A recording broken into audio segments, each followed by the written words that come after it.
Hello, it's Mike over at fishyourassoff.com, and today what we're going to cover is how to rig up a shrimp correctly.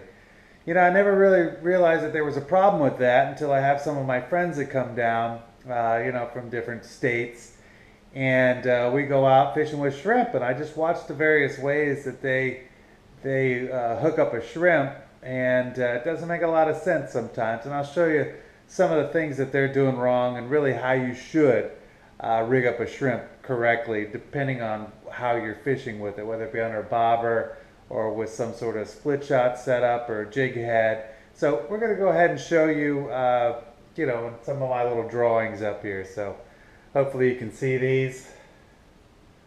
All right.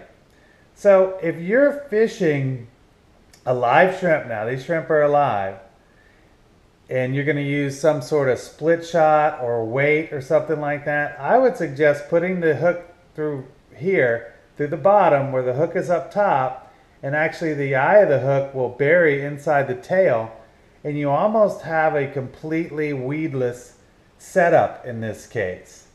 So again, you come up through the belly, and when you cast that and it lands, most likely this hook is going to be up, so you're not going to get snagged on whatever's around there. A lot of people love fishing shrimp with a jig head. Same deal. Here's your jig head. It comes up through the bottom, out the top of the shrimp. The head part is buried inside the fan of the tail, and that's a very effective way to fish docks especially. So say the flounder are in and you want to catch some flounder, they love shrimp on a jig head. So if you just toss that in there, it's basically going to be weedless and just kind of bounce it along the bottom. Great way to catch flounder, or actually anything else that's underneath a dock. So that's a very good way to do it when you're using some sort of weight or a jig head.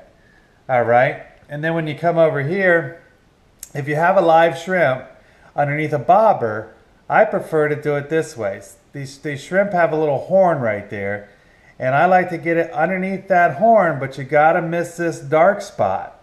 And this is what my friends always do wrong. It's almost like they're aiming for the dark spot. That dark spot is their brain.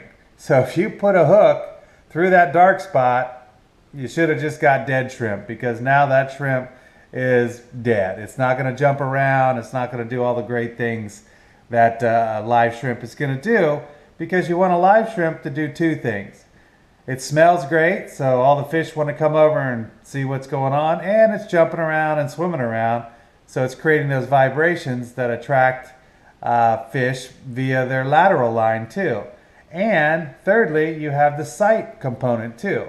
So the fish can smell it, they can see it, and they can feel it if it's alive. So that's why you like live shrimp over dead shrimp or frozen shrimp. Which is the third one. Here's my little dead shrimp there. It doesn't really matter how you hook a dead shrimp, in my opinion. The bottom line is you're only going now with the smell. You're taking advantage of the olfactory system of the fish that you're trying to catch. So just hook it so it doesn't get caught up on whatever's in the water, because it's not putting out vibrations, so the lateral line aspect of the fish's senses, it doesn't matter.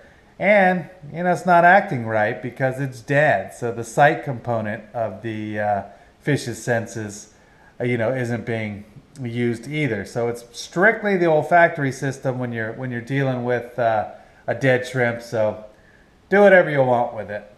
But I hope this helps. Hope this helps my friends too when they come down to fish with me, so they don't kill all the shrimp that we get. But the bottom line is there are different ways to hook up a shrimp depending on the circumstance. And again, if you're sinking it, this one is probably the way to go. If it's under a bobber, this one's probably the way to go. If it's dead, do whatever you have to. You're just getting the smell out there in the water. But that's it. I covered everything I wanted to cover. So until next time, I'll see you then. All right. Bye-bye.